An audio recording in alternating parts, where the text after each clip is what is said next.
the issues facing our communities are too large, too complex for any one entity to solve on its own, and it requires collaborative work from all stakeholders, whether it is the government, funders, corporate, as well as individuals. Volunteering by its own nature has to be voluntary.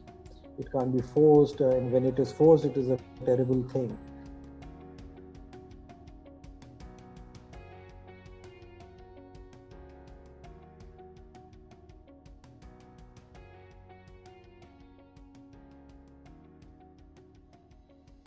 George leads strategy, operations, and campaigns at United Way Mumbai, a premium non-profit organization with a vast footprint in urban and rural communities across the country. He has 18 plus years of experience in the corporate and development sector and has worked in sales, marketing, and international trading. Prior to joining United Way Mumbai, 10 years ago, he was based in Africa, handling, among other functions, CSR initiatives, forming strategic development alliances with international stakeholders, and forming SHGs among agri communities. At United Way Mumbai, he oversees operations, finance, HR campaigns, communications, community relations, impact assessment, and investor relations, among other functions. He also spearheads India's largest philanthropy sporting event, in the Mumbai Marathon. Thank you so much for joining us, George. A pleasure, Deepak. And just to set the context there, so could you just walk us through the varied initiatives that United Way Mumbai is involved, and how have they shaped since the inception of the organization? Sure. So United Way Mumbai is built around the collective impact model premise. It essentially posits that the issues facing our communities are too large, too complex for any one entity to solve on its own, and it requires collaborative work from all stakeholders, whether it is the government, funders, corporate, as well as individuals, NGOs, community partners, and as well as the community. So since our inception, we've been working around models which collectively require all of us to get together to try and solve it, not just as a piecemeal bit, but as a larger community. Legacy-wise, our heritage is corporate giving. So in whichever form it involves, whether it is grants, whether it is payroll giving, employee volunteering, donations, or citizen days, or various ways in which companies, with whatever resources they have, and we work with a large number of companies. And what we bring to the table is expertise, because as an organization, we are built around finding the right set of partners for the right kind of impact, and we revolve around maximizing social impact and across the development space, not just one. So all our programs, all our work has since inception been working towards how do we as an entity deliver on that premise and create the maximum social impact possible within the scope that is available for it. Perfect. And like you just touched upon the point that the organization itself is using collective action rather than just, going alone on the direction of, mobilizing people for the causes. So another initiative that comes to mind is the Tata Mumbai Marathon, which is India's largest philanthropic sporting event. So can you just shed some light on how did that come into being, and how has this initiative grown to support more than 700 NGOs nationwide? Yeah, so the Mumbai Marathon is a great example also of the collective impact model, because how do you take an event which is hugely popular, or there are a lot of people who want to participate in it, how do you unlock the philanthropic potential of an non-related event, which is a running event, and try and raise funds on the back of a popular event for philanthropic and social causes. And over the past 10 to 12 years now, what we have been trying to build the platform into a very structured program, which essentially focuses on unlocking a social good through an event. And we do it typically through a very structured philanthropy structure, which shows ways in which how NGOs can participate, how companies can be part of this, how individuals and fundraisers can use the event to raise funds. The last edition raised around 47 crores for around 295 NGOs. But our primary focus in all of this is it's not about United Way building this. It is about building the capacities of the organizations, the NGOs, who can leverage this platform for their own. And we do that through a various set of programs which revolve around building these capacities of these organizations. best practices from organizations which leverage the platform very well to smaller organizations. The structure essentially makes the platform a level playing field. So it doesn't matter if you're a large NGO or a small NGO, large company, small, it doesn't matter. What matters is the intent and your ability to leverage it. So, and it's essentially demand supply. A lot of people want to be part of that event. But an interesting fact about the Mumbai Marathon is also that while only 50,000 people can run, most of the people who are using the platform to raise funds or are not even participating in the event. But they still use the credibility of the platform and the fact that it is the lowest cost platform available for organizations to, and around a very credible set. All these NGOs undergo due diligence and for fundraisers as well. Every year we have typically around 2,000 individuals who create fundraising pages for whichever cause that they are cause agnostic with the Mumbai Marathon. Amazing. And you talked about the point of intent and ability. So looking at those aspects from the angle of the current pandemic that we are going through. So what has the effect of pandemic on your efforts, be it on the volunteering initiatives that you do or any other initiatives or campaigns that you've been running? And are there any specific things or themes that you're touching upon in United Way Mumbai? Yeah, so disaster response has been integral to United Way Mumbai since inception. Since 2002, we've been responding to every single disaster. And over a period of time, we have a very strong methodology in tracking, monitoring, and creating those responses, leveraging the network towards to all these responses. So, and typically any disaster follows three broad aspects. There's the immediate need phase, there is the midterm relief, and there's the long-term rehabilitation. So we typically break it down into, when COVID was evolving in February, we were tracking it. We did not take it that seriously as like the rest of the country, but we were tracking it, and as the number of cases in India increased, we stepped up our response to primarily focus on public safety. So that was public transport, buses, trains. How do we shore up the infrastructure towards that?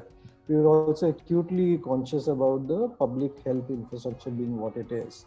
And when the lockdown happened, all of this just went into high gear. So we immediately, all our response, we started with a small initial branch of around 10 crores that we had allocated towards, through our partners, towards providing medical equipment and PPE material to all hospitals, not just in Bombay, across the country.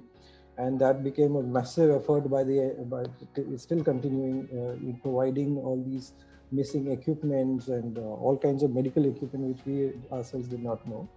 We had boots on the ground throughout the lockdown. We had a core team which was on ground coordinating, and they were staying in hotels just to not spread the infection. And subsequently, the next crisis that evolved was immediately after the lockdown was livelihoods, because and that a significant amount of our efforts went into providing ration kits and food, cooked meals. Then the migrant crisis happened, and when a lot of efforts went into getting people home safely and getting them on buses and organizing all of that. And those were the big. We were also doing a lot of trainings in hospitals, because our medical fraternity, especially in general hospitals, were not particularly equipped to handle this kind of crisis. So some of the basics and bringing together the pool of people, all of this was done, and we raised around 95 crores towards the COVID relief. All of this was done through NGO partners, the people with the expertise, and medical doctors, the government, the BMC, everybody who's in a position to, like I said, the model requires everybody who's in a position to provide any kind of expertise to step in. So this entire, and apart from these large initiatives, there were also other areas which were not so much in focus: in mental health issues, educational support, and job readiness and connections in our rural side. So the pandemic changed a lot. Apart from it, changed all of us with the way we work and doing it virtually, but leveraging the strength of the network, mobilizing all whoever is in a position to help and provide any kind of support. And we leveraged everything from using closed schools for storing ration material. These are tons of 50,000 tons of ration kits that had to be located, distributed. So it was a huge, we've been kind of really swamped during the pandemic and been kept very busy. Yeah. Great. And now you just talked about the network that you've been utilizing. So United Way Mumbai as such has been connected with a lot of corporates, NGOs, and even institutional partners for the past few years. And the campaigns that you run, so be it the marathon, the Mumbai Marathon, which kind of helps as many as 700 plus NGOs, or be it the other campaigns that you mentioned around COVID that you're running. So how would you say that partnership is something that United Way Mumbai approaches? And how do you leverage each and every partner's strength to the maximum? Yeah, so like I said, partnerships are the very core of everything that we do. We realized early on that no matter how much expertise we build in the house, we're a small team, just 60 people. But to leverage expertise of those people, we can't possibly have, and we have some advantages as an organization. We have a bird's eye view of the entire sector, so, and a good understanding of, and that is where our key strength is, an understanding of other organizations, their strengths, their teams, their people, their commitment, their priorities in any particular geography, which is the service that we also provide to our corporate partners, because this is not really core to people. The large CSR grants and all, they have their own functional teams, but to most companies, they will not be able to have that kind of expertise. And so a significant portion of our organization is tuned towards understanding capabilities of partners, and to truly understand it, not in the theoretical sense on the ground level, because we also directly implement. We are very aware of what the true challenges are at the ground level, and what is possible, what is not, and what is beyond brief, and to suitably advise companies and NGOs to what can be done and can't be done. Partnerships is something that is key and vital to the core of our mission. And those leveraging those and understanding what those partnerships and who can bring what to the table is a core strength. So we are structured around to understand and bring in partners and drive maximum impact out of those partnerships. Perfect. And I think that's how the approach should be for every other organization. Now, you just said that you're just a 60-member team, which is like too small for that kind of numbers and impact that you already mentioned. So how do you streamline the operational aspects of the organization, and what role do volunteers play in the same kind of, helping and supporting the organizations? Yeah, so we strongly leverage volunteers. Volunteering, because as part of our corporate, the work that we do with companies as well, because a company is not just those assets, the money that they have whole people skills available with them. Typically, in a year, we engage nearly 10,000 volunteers. For the COVID, because of lockdown, the number has been roughly around 5,000 only this year. But typically, any single year, there will be 10,000 odd people that we leverage, college students, youth, general public, in all our initiatives. Because and as a typical non-profit, when you read out my role at United, we saw there was a whole string of things. So multitasking like crazy.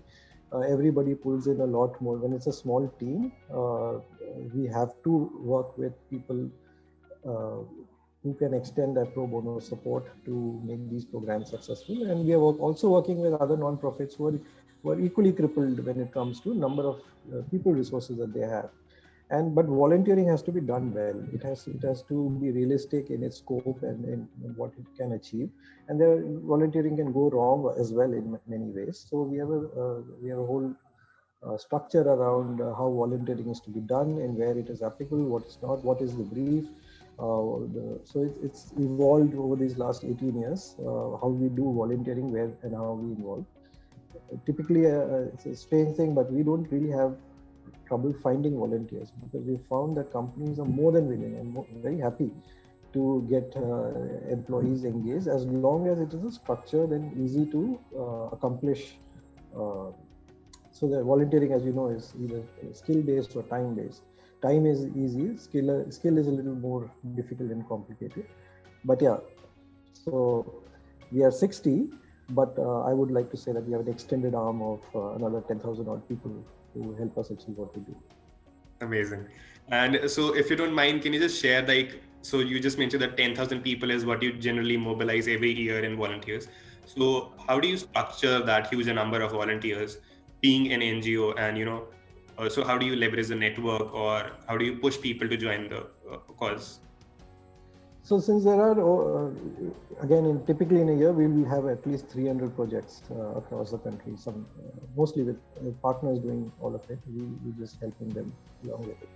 And even with the company and on just payroll giving, there are over 12,000 odd individuals who give monthly to, and we work with around 200 odd companies every year as well. And collective, if you look at the staff strength of companies itself, that itself is a large number. So the 10,000 actually a small number compared to the potential that is there among the companies. But volunteering by its own nature has to be voluntary. It can't be forced, and when it is forced, it is a terrible thing or mandated as such. And one must feel true purpose and fulfillment from our volunteering activities.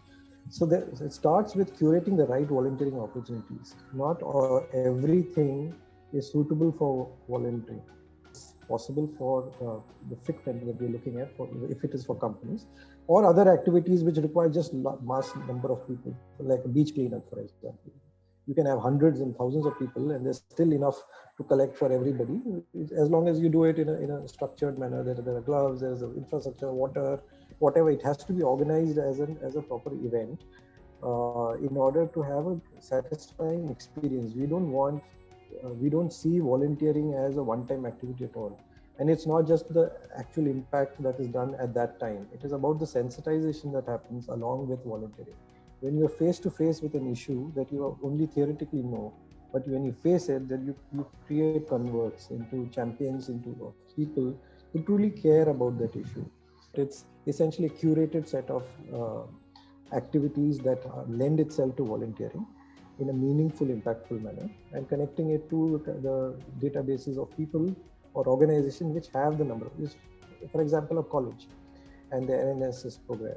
They have the students, they are really ready, they're enthusiastic, they have super amounts of energy, they're really willing to go a big stretch. How do we put that energy and connect it to causes which truly can use that? So essentially connecting to bodies and organizations which have the numbers of people, then opening it to public, whoever wishes to come and be part of it. Well, thanks so much for sharing that side of an insight, which I'm pretty sure like a lot of organizations can take away from. And lastly, just to wrap the whole conversation up. So what are the future initiatives that United Way Mumbai is looking to launch, and is there any specific thematic area that you look or want to touch upon in the future? So as of right now, we are not out of the COVID crisis at all. So the long-term rehabilitation still remains, and that's encompassing the whole range of the development sector. So we will continue to mobilize resources towards addressing those. Typically what happens in any kind of disaster is, although I'm sure it will not happen with COVID, is that once the disaster is off media coverage, people forget about it. The communities still remain. And over a year, 2 years, broken schools, re-establishing connections, all of that remains, and to see it through is always a challenge. So that is what one major part that we will continue to focus on, tackling the long-term damage that COVID, and it's happened in every single part. It's just put us developmentally back by another at least 5 years, whether it's loss of education or whatever it may be. This year is also when it's an initiative that we've been planning for a long time, is our Mumbai 360 community lab, which is essentially a test lab. There are organizations with great solutions and different models where we've done the baseline, we understand the demographics, and bring all those interventions into a defined area which has been carefully selected, so that these and test those solutions for efficacy and take those solutions to scale, bring proof of concept between two models or two approaches, and which one is the more efficient, have it backed by data. So we want to, we are already in the process of setting them. That's going to be a big thing for us, because one thing we've understood very early on, and we continue to do that as an organization.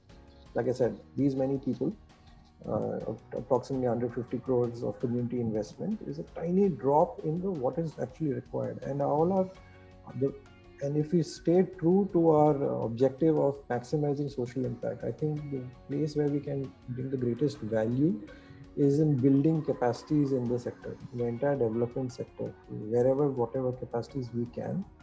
And that is the only thing that truly will lift all the boats in the water. So we want to work closely. We already have a lot of measures, but really they're too small. And we want to scale that, building the ability and supporting the capacity of the sector to be stronger. Ultimately, I think we need a very strong civil society in order to achieve, or to at least fast track at this pace, accelerate this process. And that's probably where we will. Meanwhile, all our existing programs continue, and new initiatives that we will launch during this period, adapting to the virtual world and the limitations also that come with trying to do programs virtually. So those would be, I think, that we would be focusing on. Great. And well, I think that's a really hopeful note to end the conversation on. So thank you so much for joining us, Mr. George. It's been a pleasure to have you today with us. Thank you so much, Peter.